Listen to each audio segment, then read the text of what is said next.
no qualms taking it again. You might see them switch up their strategy a little bit. If a Mumu comes in here, that'll be interesting. We'll see what else it synergizes with. You don't pick a Mumu without good reason. It's not like Shen or Olaf where you grab and it's like, it's a good bruiser. Like, he can be tanky, he can be a damage source, like no big deal. A Mumu requires some kind of synergy.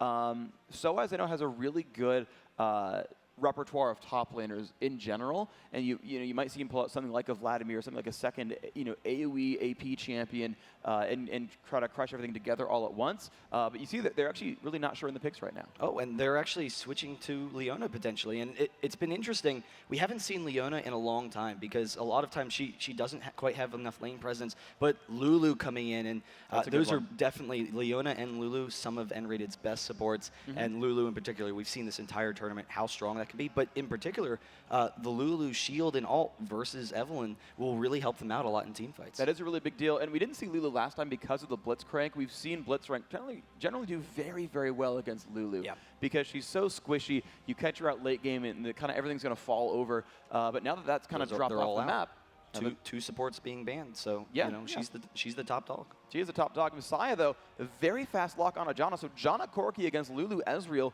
These are actually very similar lanes. No sustain, long-range poke, decent burst. If they score off 2-on-2, I don't know which way it's going to go.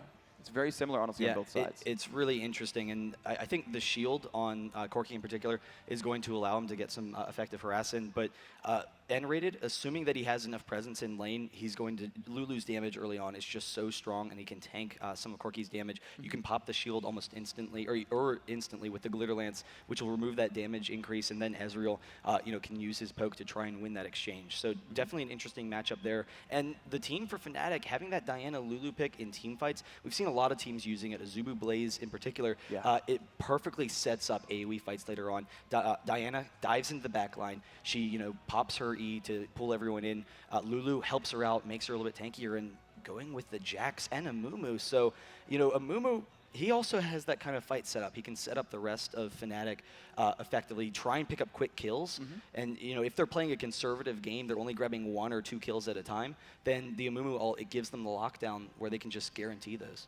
The one thing I actually am concerned about with Fnatic's picks, though, is they blind pick Jax, and immediately they click on Olaf. And this, to me, actually is interesting, because Jax is probably the best pick against Shen you can have, and with both of them available, Fnatic realized they couldn't just insta-lock Shen because it'd give them a very bad matchup if WE picked up Jax to beat it 1v1. They grabbed Jax blind. The difficulty is Jax is going to have a rough time against Corki Janna. They can zone him out, and they can shove the tower super, super fast, whereas Olaf, as W have locked in, is actually really good at a 1 versus 2. We saw him kind of survive that last time around and didn't have the worst time of it. I mean, okay, the tower eventually happened, but as far as 1v2s go, that was actually pretty decent there from Cao Mei. So I'm worried for Soaz's well-being in this game unless Fnatic makes some really strong early moves. But that's particularly considering if Olaf can secure that blue buff early on. And Fnatic, they have a decent level 1 team. Like, it's definitely at a disadvantage against World Elites level 1, which you look at it and it's just really incredibly strong. If they land that Rupture, they have a lot of CC, they have a lot of quick burst. But I'm curious if Fnatic might try anything, tricky level 1, some aggressive ward coverage. If they can secure that blue, that would definitely help them in that 1v2. But I don't think they have enough level 1 strength in order to make those kind of plays against WE. Yeah, they're really going to be hiding here. The one thing that Fnatic has, at least to their lead, is there are 3 of them that can check brushes. So Xpeka's Crescent Strike will reveal targets that hits for 2 to 3 seconds so they can see if someone's around. Reckless can Mystic Shot, and if it triggers, he'll get a trigger of his passive. He'll see his cooldowns tick down by a second. He can tell someone's in the brush. And rated the same way with Glitter Lance, it makes a sound when it hits an enemy. And so they can all check and see if WE's coming in and trying to invade them. And W doesn't have the easiest initiation ever. They can try to Rupture, they can try to Undertow and follow up. And actually the Howling Gale as well. I mean, WE will absolutely outfight them in a 5-on-5 like with no worries at all. But Fnatic are going to be pretty good at sitting in the back. Yeah, with equal vision, there's definitely an advantage on our WE's side. But we'll see what's going to go on. We are making our way into this game. There's both of your teams, guys. Everyone get excited because that first game was incredible. If you want to see Team Fnatic 2-0 WE and make it happen again, let's hear your screams. And if you want to see WE make the comeback, bring it to 1-1 in the series, come on, guys, give it up for them. They're one of the strongest teams in the world. All right, the crowd a bit divided in person. It's been this way every single time. We've seen them cheer for the American teams most, the European teams second, and the Asian teams behind that, unfortunately. But, of course, all these stellar competitors, great people overall. I mean, just being able to, and I don't get to talk with WWE very much, unfortunately. There's a bit of a language barrier, but the limited English they do speak, they're awesome people. I love coming to these conventions, these events, and talking with the players because they're all awesome. They're great players, and they're happy to talk to me about the game. You know, I'll ask them questions, and provided they're able to answer, you know, they'll satisfy my nerd curiosity. It's great. Oh, and Fnatic actually pinging up the top red, so making their way up into that dry brush right up the river, being very aggressive early on and hoping that they maybe grab someone. Calme, he's walking right in that bush, and they will be able to catch him out. No, just barely walking by. They don't have the ranged initiation, so he's going to walk out easily, throws the undertow, and Fnatic just has to back off. Yeah, they were trying to race Samai to that top brush and find a kill out of nowhere. They knew WWE would probably tend to, it's how they always run this. And actually, I immediately ran over to Fnatic's little huddle and listened to their pregame talk. And he's like, they always run to the tri-brush. They always run 1 or 2 guys to the tri-brush. If we get there in time, we can kill them. And they tried. They got really close to that one. They almost picked up Samai there. And that was just like one of the early game strategies was like secure our jungle, look for the gimmicky first blood, and then we'll just turn around and try to play defensive. And I thought it was intense how both teams, including Fnatic, who just won that game, rather than sitting back being like, wow, you know, guys, that was a really great win, they were just as intense as you can imagine, discussing strategies, because they, you know, definitely respect WE a lot as a team, and WE, on the other hand, they were, you know, just as intense, trying to figure out, all right, what can we do to shut down Fnatic? And we can see actually that WWE are really not looking for any early pressure. You see N-Rated put down 2 wards very early on, both watching the river, trying to make sure nothing sketchy is happening. WWE are already feeling very, very insecure because you've seen Wei Zhao constantly tossing out phosphorus bombs. They're checking brush one at a time, trying to make sure nothing's falling down. But there we go, WWE making the move forward. Fnatic knows exactly where they are here. Yeah, Cyanide, he's able to clear out those wraiths fast enough so he can transition up to that blue. He's going to be safe there, but they're going to be able to take out this red potentially. Some quick damage from Diana, but it is still a 4v4 actually, so Fnatic could maybe fight this. WE, they don't want to tank that red. They just back out of there. And they pulled SOAS down to make sure that the team was safe, but you can see that 3 wards now early on from N-Rated. He's completely spotted out and made sure nothing was getting stolen away. Cyanide with a smiteless pull onto that Lizard buff. He's going to take that one for free. The Wolves are already gone, but he's going to walk up and get the Golems very, very quickly here. And because WE came down for that invade, Clearlove's a little bit behind on him now. He doesn't get the same damage output. He's it's going to take him a little bit longer, so a quick advantage for Cyanide. And we've been seeing everyone using that red buff first, Amumu, and it's been really strong so far. Yeah, Smite on the Cho'Gath, he's definitely a little bit behind, and this actually could result in some quick aggression from Cyanide. It's not the easiest thing in the world to gank as a move, but he might just try. Xpeka versus Messiah, that's the lane matchup to really, really watch here. The rest of them are going to be very equal otherwise, but mid lane's going to snowball out very, very fast. When you got 2 assassins fighting, one of them's going to start killing the other pretty quickly. And Cyanide's up top. A lot of times we've seen the Amumu just sitting in that bush waiting for the opposing gank, but actually they go in because they know that Clearlove, he's a little bit behind. The stun from SOAS trying to get the damage, the bandage toss missing. Salme able to get out of there, so really impressive play. That was a really good move, and you know when you don't have flash, as soon as they catch up to you, it's going to be a painful situation. So ghosting away, jukes it out in time. Great job right there to make himself survive. And look at the reflexes there. He shielded just off an auto attack animation from Reckless. Really, really nice play. Oh. And there comes a counterattack. That's the way you actually fight against Janna. The shield is 5 seconds long. The cooldown is 10. You bait the shield out, count to 5. And as long as you pass first grade and know how to count, you go in and go for the pressure. And Lulu, for a long time, has been, you know, one of those favorable matchups against Janna. You know, the harass, taking down that shield really quickly. So for them to hold their own against this bot lane is really incredible. But Cyanide actually coming in on this top lane once again. The stun, SOAS almost going down, but the bandage toss, first blood going on to Jax. And that is the lead that Fnatic wanted to start this game with. And that was a really good play. I was kind of wondering why they were camping top so hard because I feel like mid would snowball faster. But once they burned the Ghost, they knew they had exactly the tools they needed. And in retrospect, like, that gank will happen over and over until he's level 6. He's got another couple of minutes until Ghost comes back up. He has no way of getting away from Leap Strike, Counter Strike, and getting the free stun. And then from there, Cyanide, how could you not bandage toss to stun target? So this is going to suck really hard for Taume for a while. And it's going to be Clearlove having to look for counter ganks. Yeah, and it gets SOAS off to a good start, and that lane can snowball either way, and Olaf can definitely bully around Jax in that situation, but with the Ghost down for quite some time, he can't play aggressive against Jax. He needs to just sit back and passively farm, and that's just going to allow Jax to turn it into a free farm lane for the meantime. You're seeing, though, the funny thing is that Taume is actually winning in minion kills the entire way through. They actually come back to lane with basically equivalent items. Both Ruby Crystal and Doran's Blade cost 475, and they're like, all right, well, we're kind of equal power right here. You know, Cyanide could keep showing back up. Difficulty is he doesn't want to fall too far behind. Amumu is a champion who really, really needs levels because he needs that base armor and magic resist gain and the extra health to really survive team fights. He's got to jump in. And the difficulty here for Amumu is ClearLove is going to max Feral Scream and get a 2.5-second silence. And Cyanide needs to be able to ult without getting killed and bursted out. I mean, Messiah, Xiaomei, ClearLove, and Wei Zhao, all of them are very, very bursty. If he dies during a silence and he doesn't get his ult off, that's hugely bad for Cyanide. He's going to need to be tanky in this game. Oh, but Cyanide coming down to the bot lane, perfect positioning. He recognizes that they're going to start trying to pressure that bottom lane since Reckless and N-Rated are so aggressive, and ClearLove is sitting there as well. The double buff on ClearLove if they try and fight this. All right, there comes the Rupture, lands on N-Rated. Everyone moving on forward. Look at the burst damage. He goes in for the exhaust, though. Cyanide shows himself as well, and they're not going to find much to go for. Looks like they're not going to have to back out on this one. Yeah, so a safe play from Fnatic, but you see Wei Zhao, he's so low in this lane compared with Reckless. So Reckless still has his 2 health pots left compared with Wei Zhao, who has none. So a really nice early lead, and we'll see if they do it. ClearLove, he's still here looking for Reckless potentially, but he should be able to get the Arcane Shift. The red buff slowing him down, and there's the Rupture, the flash from N-Rated to get out of there, but they're still chasing him down, trying to get back this bot lane. But they don't have Cyanide this time. He shields up. Fnatic's got to be a little bit careful because there's still a lot of pressure there they've got to worry about. Xiaomei actually having a really good time in this lane. You can still see he's up in minions, and Soaz is out of potions here. Yeah, so Soaz does back off. Some great harass from Xiaomei, and part of it is recognizing that Cyanide was down bot, but ClearLove just camping this lane so hard. He wants to make sure that they get in a good situation, and Wei Zhao is very low right now, so he doesn't want to leave lane yet. He's trying to get one last item or not allow himself to fall behind in experience. He's already a level behind. He needs to, or just a couple of minions behind. He needs to get these minions as they hit the turret.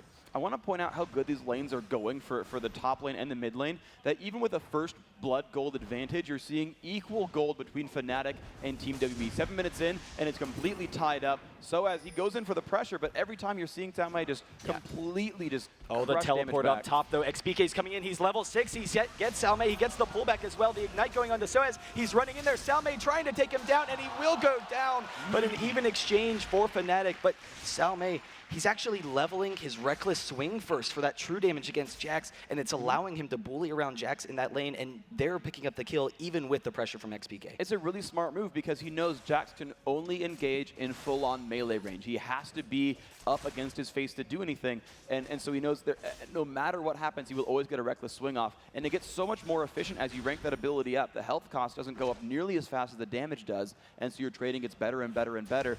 He doesn't need to wait for it. He's not trying to push Soaz down. He just wants to trade out and win. Well, and he also doesn't have to worry about that mana cost that comes with spamming those undertows to clear out minion waves that could potentially throw the lane in Soaz's favor the longer the lane progresses. So really effective harass, and Messiah in a really good situation. As you said earlier, he's able to take control of that mid lane, but Diana leaving the lane, looking to get some pressure. She has 2 Dorans early on. She actually has a pink ward as well to try and keep an eye on Messiah. And it just keeps seeing, and we just keep seeing that the W is focusing down on the bottom lane. Messiah, he's making his way down there, actually turns back, seeing that Fnatic is not moving too far forward, and that's where Pekka's going to put down that vision ward. It's probably going to be in the small brush right by the dragon. There in the river, so they catch Messiah with the river pink ward to make sure that they always keep an eye on him. Yep, and that's exactly what they need to do. Xiaomei taking a lot of punishment. Now that Soaz is actually past level 6, his trade gets a lot better because he can prime the damage from his ultimate, whose name I've forgotten, can't hover over. And that way he's actually Grandmaster Might. Thank you. Yeah, Grandmaster's Might. He's able to use that and actually start out-trading Reckless Swing, and suddenly Soaz got a really big advantage here. Yeah, so it's going to be an interesting setup there. I mean, with those early kills onto Jax, Jax can definitely snowball, but he has so much HP right now that the true damage isn't as effective as it was earlier on. Both mids being able to pick up that blue, but ClearLove as well, he has an Oracle. So recognizing really strong ward coverage, has been able to shut down Evelynn so far. He wants to clear out a couple of those. If he sees that pink ward in particular, that could really allow Messiah an opportunity to roam and get himself in this game. And it just depends on which path he takes to get around the map, because as long as he doesn't run through that brush, he maybe goes to his jungle, cuts down toward Dragon. They might call the MIA, but even still, at the very least, they won't know exactly his timing or exactly where he is and know which lane he went for. And that's a potential for Messiah to make some moves here. Yeah, and he does grab the bottom pink ward actually, but there's one in the top lane as well, so a couple keeping an eye on Messiah. Salmei actually maybe being baited in by Soaz. Soaz, he actually used the counter-strike, he jumps in, the ultimate from Calmei, he will be able to back out of there and turns and does a lot of damage onto Soaz, but perfectly safe against that Amumu gank and exchanging damage very effectively. Yeah, unfortunately, Salmei could not really chase through that. His ult only lasts 5-6 seconds, and when you get in that kind of a situation, and you just kind of chase someone with a move on your team, he maybe would have killed Soaz, but Cyanide, once that timed out, would have gotten an easy ult into stun combo and burned him down. That's not something that Salmei wants to do. Even if you pick up a kill, trading away a kill with an assist is never worth it. Yeah, and actually, WE, they have vision of XPK by those Wraiths, so they have the option of maybe pressuring him, but they're making their way down towards the bot, maybe towards that dragon, but moving back in towards that mid lane, trying to see if they can catch someone off. They actually have Cyanide, the Rupture, he lands right into it, and Messiah dropping him very quickly, even through that ultimate. And that is the burst combo that's going to be so incredible in his mid-game. Messiah's Agony's Embrace is going to hit so incredibly hard. And ClearLove, as long as he has Feast up, I mean, they can almost one-shot somebody in a combo together. It's a scary place to be. And there's the early advantage coming in for WE. They were way behind in the first game. Now a 2K gold lead, trying to take back this second game. Really impressive start for them. The bottom lane, though, Reckless is actually ahead of Wei Xiao's Corki, which has just been almost unstoppable so far this tournament. But those gold objectives are definitely going to help him in that lane. It's completely tied it up. You can see the gold disparities here. Salmei is absolutely winning the top lane. Despite the first blood gank, he's just winning the matchup. And again, they got to pick Olaf as a counter pick. In the jungle, you're seeing ClearLove with much faster jungle speed. I think Cyanide spent almost a bit more time camping lanes than ClearLove did, so he's getting ahead. You're seeing pretty much identical mid laners here. The kill picked up for Messiah helps him quite a bit. They're pretty much tied, and then you're seeing everything go down the line. And there's a number of advantages for having that Cho'Gath pick compared with the Jarvan. Jarvan, he needs to go all out in order to force those fights.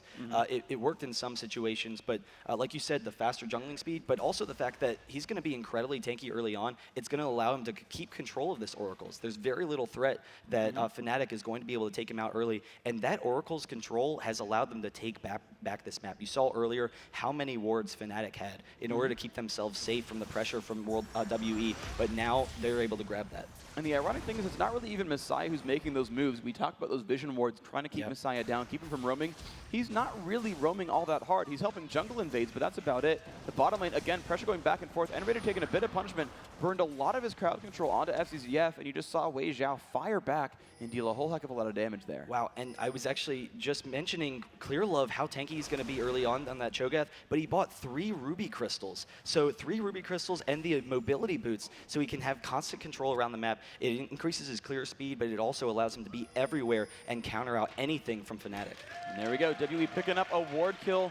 They're keeping those out. The 2,000 gold lead still staying strong, which again, is despite 2 kills on each side, just the minion farm and the dragon, the general objective control is pushing WE above right here. They are just very obviously outlaning Fnatic right here. Yeah, Messiah's in a very safe situation. He hasn't been able to get those kills on Evelynn. Neither has Diana, but both of them farming very evenly, and there's always the threat that the first small skirmish that gets one of them involved could really quickly turn things around. Cyanide actually making his way down in the bot. They have a pink ward to know that he's going to be safe in there, and they might try and bait out something, or maybe even just wait for ClearLove to come down. One thing they're happy with is honestly that they kind of have control over the jungle now. Cho'Gath is very clearly outfighting Cyanide, and so any of these 2-on-2s near the top lane or 2-on-2s near the middle lane, jungler plus mid or jungler plus top, they come out ahead here, WE, and so they're going to want to try to make a lot of moves, steal away the Wraiths, because it'll always work for them, and you're going to start to see people really pushing ahead because they've got control in this mid game. Fnatic, they're really, really great end game. I think it's easy for them to initiate. I think they have a little bit more damage overall. But a lot of it's going to rely on Soaz catching up and them actually getting into the team fight phase. And they're not there yet. That's the insane thing, is how quickly Calmei has pulled himself ahead. The ultimate pop from Calmei, he's able to use the Ignite. Soaz is in a really dangerous spot, but 40 CS advantage despite the fact that Soaz was able to get those early kills. And it all has to do with getting that Reckless swing maxed out first for that really effective melee harass exchange. And Calmei been very safe in this top lane for the most part, aside from those 2 kills. Yeah, Cyanide's been forced to run into this lane to try to control it himself. He's trying to burn down the minion waves. Really nice play. You see he's actually turning on Despair for a couple of seconds just to get them a little bit low and then not have them, you know, drop down to the turret. He's only missed 1 minion kill. As a Mumu, that's a pretty tall order. Yeah, and the concern with Olaf in such a strong position is that Ezreal, as an AD carry, he did actually go for a BF sword first, but sometimes the damage can be lacking, and Olaf, when he dives in that backline, he's not going to be able to put pressure on Ezreal, but it's the fact that there's not as significant as a damage as some other AD carries could potentially allow him to put a lot of pressure on XPK maybe in those team fights if he can dive into Diana. XPK is probably going to be a reasonably easy target here. We'll see if he goes for Abyssal Abyssal third here in this build, and that would really open him up to being kind of killable by Cao Mei. However, the Reckless is not having a bad time at this bottom lane at all, right. So he will always be ahead of the can I kill the bruiser curve, and that's a very big deal. Yeah, and especially going with the BF sword first, which I think is definitely, you know, we've seen it as a popular build now, chasing down Wei Xiao a little bit, but Jax in the mid lane, jumping onto Messiah, Diana trying to chase them down. Clearlove's here to turn it around, but they won't be able to get that exchange. And bot lane, Reckless actually getting very low. They were the aggressors in that situation, but Wei Xiao and FZZF were able to turn that around. There we go. Soaz getting a turret kill up in the mid lane that roam down. They're really helping them out. Cao Mei, though, left on the top lane is getting a ton, and you're seeing a 60 minion kill difference. Fnatic, of course, still pushing on. They've got the numbers advantage with Messiah pushed back to base. The bottom lane for Fnatic, though, is not great. They burned their exhaust and got nothing for it. So even though you're seeing a minor minion kill lead, the next couple of minutes, I think, WE can play the bullies a little bit here. Yeah, but that bot turret is almost going down as well, and you see Cyanide making his way down. Diana, or XPK, trying to steal some of this race. He gets the blue one, so just backing off for a second, but we'll see what they can do. Cyanide, actually the ultimate as well as the Ezreal ult, trying to take down FCZF, but he's able to flash out of there, so really a successful play from, you know, WE's bot lane to prevent some of these kills. And that was one of the things. If it's a low kill game, a Mumu can usually secure those kills, but the disengage from Diana or from Janna is just so strong. Yeah, and you know, they tried to combo it together too. You saw, you know, the Whimsy go down to keep her from hitting anything early on and try to put as much damage down as possible. But simply put, everyone was so far back that just Monsoon and a flash got her out of there. They did manage to trade summoner spells pretty reasonably well. There's still exhaust on one side and not on the other. So you know, it's a nice try for the gank to burn some summoners out, but WE is still in the advantage in the bottom half of the map. The top half of the map, the only one who's really doing amazingly right now is Diana from XPK. And WE, they're right there as the dragon spawns. They're going to try and take it down very quickly. They have the damage. The concern is it's a 5v4 if they can't kill it fast enough, but it seems they're going to be able to grab it. Clearlove able to secure that, so they will be able to back off. They clear the ward as well, and WE backs off, continuing their gold lead, 3K gold lead right now, but they have to watch out because Fnatic, they're all grouped up right now. Jax as well, he's down in the mid lane, and they might try for a really aggressive push because WE, they're a little out of position to defend against it. Well, Messiah's coming around from the back, though. They're going to look for a fight here. But WE absolutely wants to battle here just because you can tell from Messiah's positioning. This fight will mean a whole lot here as it Fnatic's comeback. They're not going to be able to focus Messiah at all. Ezreal trying to take down Cao Mei. He's in a low situation, but Fnatic regrouping perfectly. They're not pressing anything. They're not trying to get any kills or over-pursuing because they know they haven't seen Evelynn first, but actually they're chasing into Wei Xiao in that mid lane. They're regrouping mid, and keeping that vision by staying together as a group is giving them a nice situation. But there's the stun onto Messiah. Diana can turn this around. There's the kill, and Fnatic picks up the Evelynn, which was so key in that fight. And that fight was carried by a vision ward. Can we just see that beautiful vision ward that was sitting in that brush? That ward, guys, killed Messiah. Random pink wards. I don't think Evelynn's are used to them yet. Oh, but Soaz jumping into Lulu ultimate as well. Diana pulling them back. Fnatic, they're in a great situation here. They force them back. Wei Xiao, he's really low. XPK, the double dash, picks up the kill. He's in the base though, but Soaz joining with him. And now Fnatic, they're going to try and retreat out of here. After a couple of kills, the Rupture though, trying to grab XPK. He gets the flash out of there, and another turret for Fnatic. Wow, and Fnatic completely turned that one around, and really good job by them to know exactly what they could do. With Messiah down, they knew they had a bit of time to go push in and take fights. They are happy to tower dive in.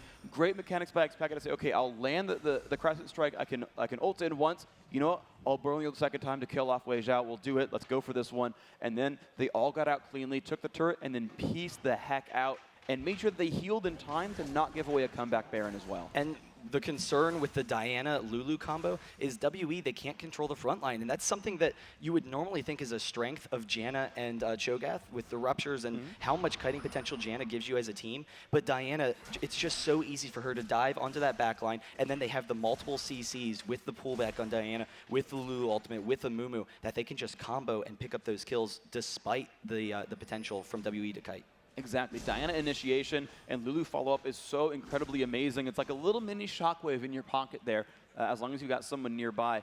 And now suddenly it's a situation where, and I didn't think about it, but it actually works really, really well together, is Luna Rush into Moonfall, into Lulu ult, which I did see, but it actually combos better with a Mumu than I thought it would, because he's got like the easiest time in the world to land Curse the Sad Mummy. So as by this point, if he's paying remotely any attention, gets the area of effect Counter-Strike down. They've actually got 4 area of effect crowd controls on this team, plus an Ezreal to land an easy true shot barrage. Well, and they have 2 champions that have like that single target lockdown to start the fight. So as one of the strengths of that Jax is they're not going to be able to focus him down or kite him in these situations because they have to deal with the follow-up from the rest of Fnatic, but he can just jump in to start the fight and pick someone off. WE here now, they're actually pushing the mid lane. They're going to be able to get that turret, but XPK, he's pushing down the bot, and they have the top as well. It's kind of interesting, though. They're going to give up this second turret potentially to Fnatic, and it's going to be dangerous to see how much they're going to take. Well, you're going to see them actually push in there. They've got actually a lot of time. Actually, Reckless might be happy just to trade because I don't think they can push much harder onto Fnatic's lineup. But meanwhile, Fnatic's going to take 2 inner turrets for the one right here. Pekka's going to get this one, and at the top lane, Reckless is going to get the other. Yeah, and I'm a little surprised that WE didn't just try and maybe push in for that base, but it's really difficult to take that early on. And Reckless playing very safe. He wants to get back in the base because he needs to group with his team in case WE tries to force a fight. So they get 1 turret, 1 is low, and it's an even exchange for Fnatic. But even gold right now. So despite all of the kills for Fnatic so far, it's even, but it doesn't feel even because Fnatic just has such an insanely strong team comp. Oh, and a lot of it is that WE is taking these completely free dragon kills. That's what's keeping them in this right now, is Fnatic is just not able to stop them. WE is controlling that part of the game so well, and they kind of just look low impact because no one's fighting over them. But, I mean, it's a really, really big advantage to gain there. And the other thing to remember as well is Xiaomei is very far ahead of Soaz here. He's constantly been winning in minion kills. Yeah, he's got a bunch of deaths now, but generally speaking, he won that lane very hard. XPK moving up in the top lane. Olaf, he should be able to back out of there. The rest of the team, they're there as well, but Cyanide actually just going to clear out some vision there. But it's interesting when we saw M5 losing. I don't know. XPK, he might actually have the range to keep chasing him, and the rest of the team there's as well. All right, well, there's the Diplomacia being used at N-rated, going for the slow, which won't do much again, but he's going to keep chasing in. There's Cyanide, and now the ult is timed out. They can put the damage out. There's Messiah taking a ton of pain as well. The knockup, he's still taking damage. I don't know if he can pick anything up. They're still onto this one. Pekka's getting low. Clearlove shows up. Pekka, he might fall. He will. That's the first one going down. But Reckless isn't with them. Kites out. Messiah, though, he's still fighting, though. Look at the kills going in. N-rated picks up 1. Cyanide low in the front. Soaz has fallen. Cyanide trying to run. The slow's coming out, and now Wei Xiao's on top of everyone. Reckless suddenly realizes he's shown up to the fight way too late, and Rated trying to run. The knockup is there, the rupture, the silence, that's another kill. Wei Xiao picking that up. Now can Reckless run away? Does he have the arcane shift? 3 seconds, 2 seconds, 1 second. He's gonna cleanse away. He won't get that one in time. He's trying to run. Wei Xiao, he'll pick it up. That's the ace. World Elite making a comeback.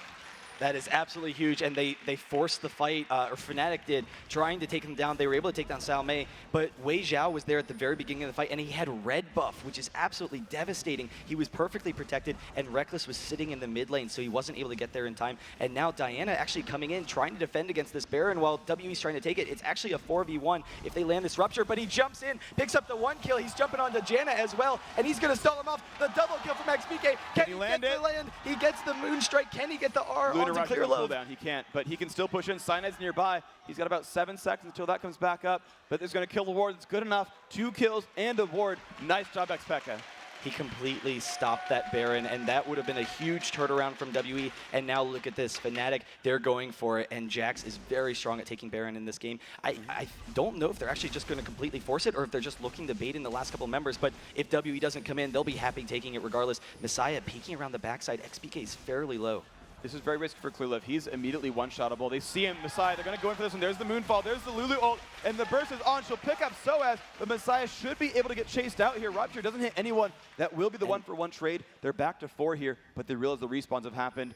WE a good trade that was worth it. And you could see they're just baiting it out. And once again, it's the perfect pink wards from Fnatic. And you look, there's 4 pink wards from Fnatic all around the Baron pit. And when we saw M5, versus CORSAIR, I believe, we've seen a number of games so far with Evelynn where M5 just has like this ridiculous turnaround where they instantly kill people with Evelynn. They can come into the back line and just instantly kill the AD carry. And we haven't seen those pink wards in the past to shut that down. But the perfect vision from Fnatic completely blocking Messiah from this game. I'm just like trying to comprehend how amazingly well Fnatic have gotten that. I mean, how much gold they've had to spend to put these wards down. And I mean, how many got timed out or swept by an Oracles without detecting Evelynn? But how many of those did find her and turn those games around? I think every single time it's made it work. The ward goes down, they see the Baron attempt, everyone's going to collapse in, except for Clearlove. Clearlove is far here, so they won't have the smite. The Feast is down as well. They have no way of stealing away Baron. Cyanide should be able to get this, but no, they're going to turn on to Salme. A bit of damage, he dives into the front. This battle's going to start here. Salme going very low. He's able to back out of there, but Reckless is in a perfect situation, and Wei Xiao's pretty low. But Fnatic, they have to back off because there's just too much damage, and they don't have enough to take down Messiah right now. So if Messiah gets a couple of kills, he's chasing. There's the Reckless swing taking down one. Messiah and Wei Xiao taking down another. They're still pursuing after XPK. He jumps in, picks up 1 kill before he goes down, but still a couple of kills for World Elite. And now Soaz is the only one left, but he's low. He has to go back, and this could be the Baron that WE's looking for. And that was a 4-to-1 trade. The Janna ult, very smart by FCZF. Even takes a couple of Baron shots to make sure his team stays a bit healthier. Wei Xiao dodging the knockup from Baron, and they don't have, I don't think Fnatic has any way of stopping this one out. And a beautiful, beautiful job by WE. They completely bursted down Cyanide, and that was what they needed. He got his ult off, but they put out so much damage. The tanky men were in front. Salme with a great job in that fight. That is Baron for them. Messiah won't be wearing it, but nice job, WE. And Soaz coming in to check, see if he can maybe grab anyone, but no one's going to be there for him. And WE, they're actually turning on him. They have him kind of pinched, but he's going to be able to back off to his base, so he's going to be safe there. But having that Baron, the gold that it's going to be pumping into Evelynn, the fact that it's going to protect them, if they slow down the fights a little bit from some harass from Diana potentially, is going to be huge. And if WE, if they organize their fights, then they're going to be able to, shut down that Diana potentially. She jumps in, and they have a Rupture waiting for her right on their AD carry. That could be really brutal, but it's really interesting to note, and you mentioned it earlier, how much gold has Fnatic spent on pinks, and it has been very effective for them. They've all been very effective. Cyanide actually able to control that blue, but the interesting thing is, it's a 5K gold advantage for WE, and then you have to consider a couple thousand gold just going to those pink wards. Yeah. So it's actually a more significant lead than that. It's maybe like 7K as far as items. Yeah, absolutely, and that's going to be a big difficulty here for Fnatic, is the individual power is going to be weaker on them. The thing to remember about both these teams, though, is they have really obscenely high best-case scenarios. Again, Fnatic has 4 area of effect crowd controls, and if they get them on the entire team, pretty much all of WE will fall. But WE has a very similar situation. The gigantic heal from Janna, the area of effect knockup from Janna, Messiah on Evelynn, the ultimate can do so much damage if you hit all 5, and granted gigantic shield as well. Rupture is one of the strongest basic abilities in the game, and if it actually lands, especially on more than one target, everything's just kind of gone in that fight. The best case on both these teams is ludicrously good, and one-position fights will While WE is down in the bot, Fnatic, they're making a bull rush straight for that mid. There's the Ezreal, it's actually going to cancel their teleports, so only 2 people getting the teleports, and Fnatic, they're just going to try and backdoor this base turret, see if they can take it down so that 1-1 fight will result in an inhibitor later on. Well, we'll see what they can do. They're taking a lot of damage here. They finally got minions to stop the backdoor. They do know that it's a 2 versus 5 with a couple coming in the next 5 seconds. True Shot Barrage does give vision, so they would know about that, but they don't get anything really done here. They do have to pull back. Yeah, so not quite, the objective that they're looking for. But still, you see Fnatic, they're being very aggressive in this game. Despite the goal advantage, they're not allowing WE to push them around, which is something you see a lot of times. Teams will sit back in their base, they'll play defensively, try and farm their way back into the game, which doesn't often work. But Fnatic in this situation, they're trying to make plays that'll pull them back. And I don't know, it's going to be interesting to see if it works. I think one of the big concerns for Fnatic is that combo that we've seen in the past. It's very effective. It has very high damage and can just instantly win them a fight.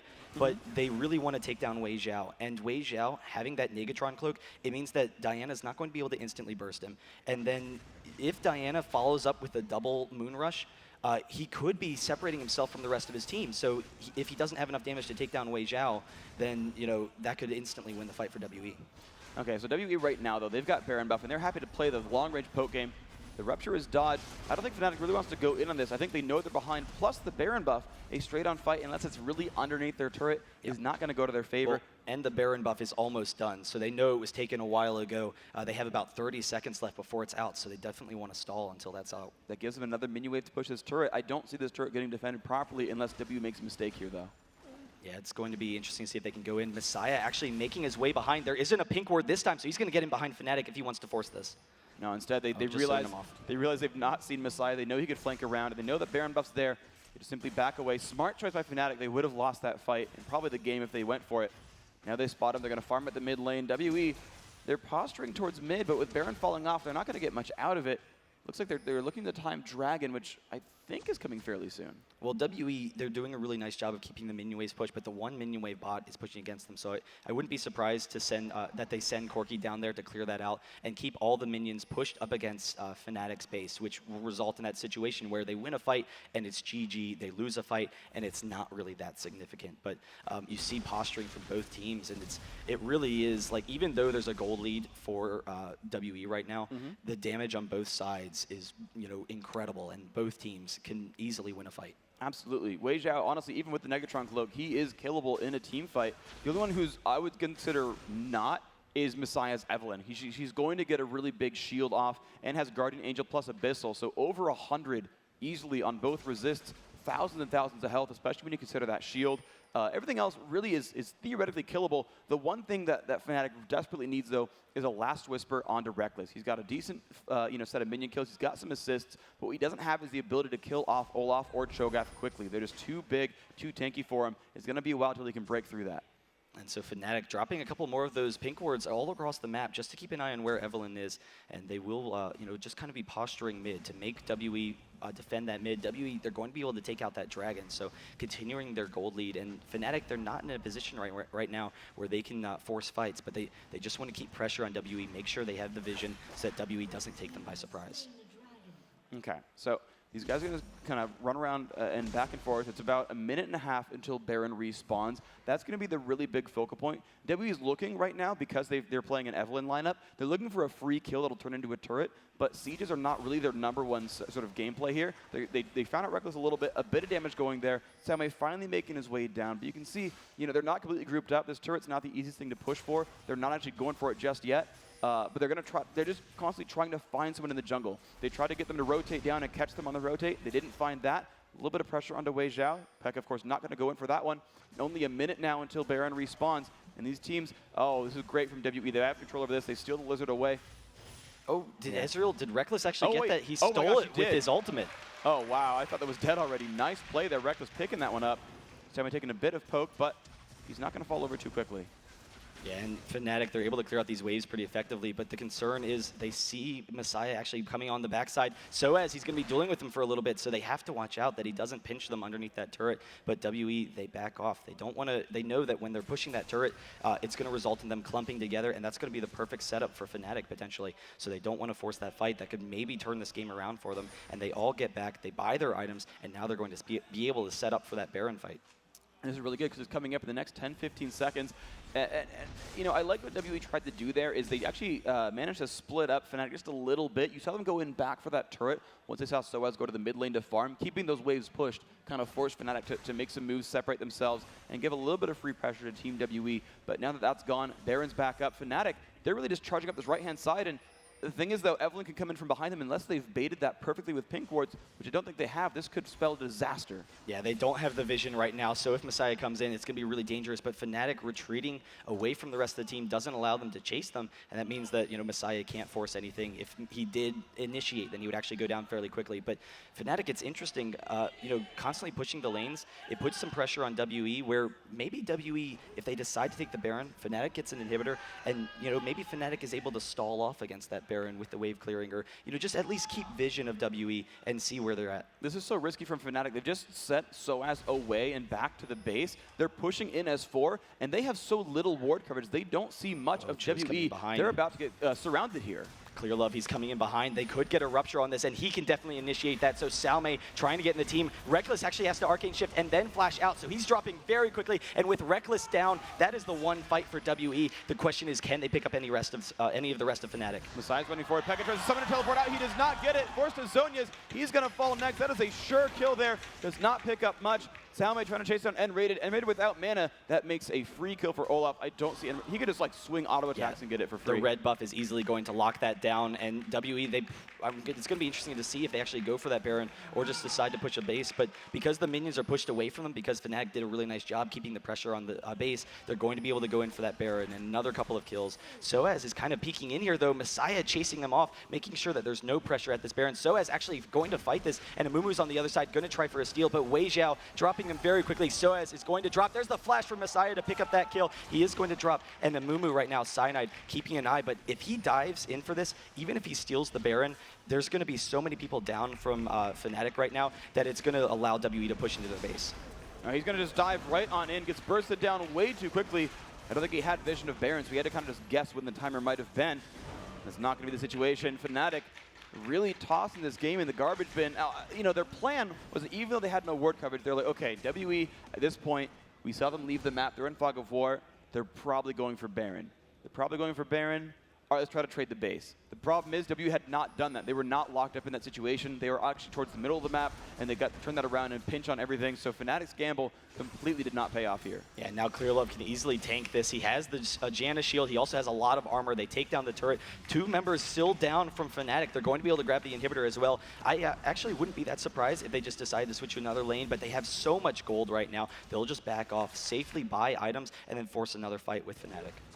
Absolutely. I think 2K with, and like all of them. Right exactly. Now. Yeah. They got a couple of turrets. They got Baron and pretty much an ace at that point. So it's their time to kind of regroup and just push a new lane, mid or bottom. Honestly, you normally call bottom once you kill the top lane, but they could kind of go wherever they want. Fnatic's gonna have a super hard time of stopping them in a battle. You're seeing them actually sit inside their base. There's minions to farm, and they can't go get them. They're very, very defensive here because WE can always catch them out and pick them off. A couple of new items coming in for WE. Messiah was already unkillable, but now with all the shields that he has, the GA, he has a Zhonya's as well in case he gets picked off. So he can actually maybe initiate fights now for WE. He's strong enough, he can then jump into the middle of the team, slow them, and then Zhonya's until the rest of his team joins. On the other hand, Wei Xiao has so much damage, picking up that Infinity Edge, and he's already very safe. So the damage output from WE is just incredible, and I don't know if Fnatic has the same damage in order to take them down now with how tanky they are. Well, they're going to see what they can do here. The ward goes down. This is one thing that WE's done so very well is keep just rampant ward coverage pretty much everywhere. They can spot whenever Fnatic runs around. Of course, none of them turn invisible on the map. There we go, actually a little bit of a catch on Salme. Of course, he will just simply undertow, pop the ult. Here comes Messiah. Soaz dropped below a quarter. He's taking so much damage. Will he fall down? Yes, that's one. There's Shrilly's being used. Cyanide getting picked out. He's going to fall. Pekka's got nowhere to go. Zhonya's not going to matter. He's going to drop. Reckless gets out, but they only have 2 versus 5. Surrender from Fnatic. They recognize it's over. WE would be able to push in the Nexus, and you saw at the end there almost no damage onto any of the members of WE. They were trying to take down Olaf. He was way too tanky for them, and it baited them into a fight, even with the Amumu ult and everything being blown. They just really couldn't scratch anyone from WE at the end there. So really impressive play. They've brought it back. It's a 1-to-1 series right now, and that means it's going to go into a game number 3, and it's anyone's game really after those first 2 incredible games. It is. This is super close on both sides, and now if I'm one of those teams, I don't know what adaptations you really make. You've kind of run out of bans on both sides. The one difficulty for Fnatic is they're back on purple. They've got to probably ban at the Diana. That's not something they want to give away. We saw how strong Xpexel was on Diana. Even on the losing team, he was still making plays, setting up a lot of options. I think Olaf has to join the ban roster now from Fnatic because Salme, he's just making too many plays, and it seems like even though they knew that was probably coming, they knew that, once they picked Jax, Olaf was likely to be next. He still crushed that lane. Salme still won that very, very handedly. They gave first blood to the top lane. It actually went specifically to Soaz, a 400 gold boost, and he still couldn't do anything with it. It was just, he ended up getting outlaned one-on-one, and maybe it's a skill difference and they can't bridge that gap. But my thought is I think a lot of it is the champion, that he's very good specifically on Olaf. It's the reason they're picking it, is that it's probably one of his best champions. and they can't let him do that again. Well, and Olaf, he can get so tanky early on, and he has such high base damage. But there's really, like you said, with that first pick for WE, there's too many bans that Fnatic have to be considering in their head right now. So they really need to, think about how they can manipulate it so that when WE does get one of these OP champions that they're really, happy with and know that they're really strong with, that Fnatic's going to get some equal value there, because there's too much to ban. Rengar, Olaf, Diana, all these champions that we're discussing, and TF as well. God, don't allow TF on the Messiah. But we'll see what's going to happen, guys. We're going to take another quick commercial break, and when we come back, we're going to check out game number 3, WE versus Fnatic Raid Call. This is IPL 5.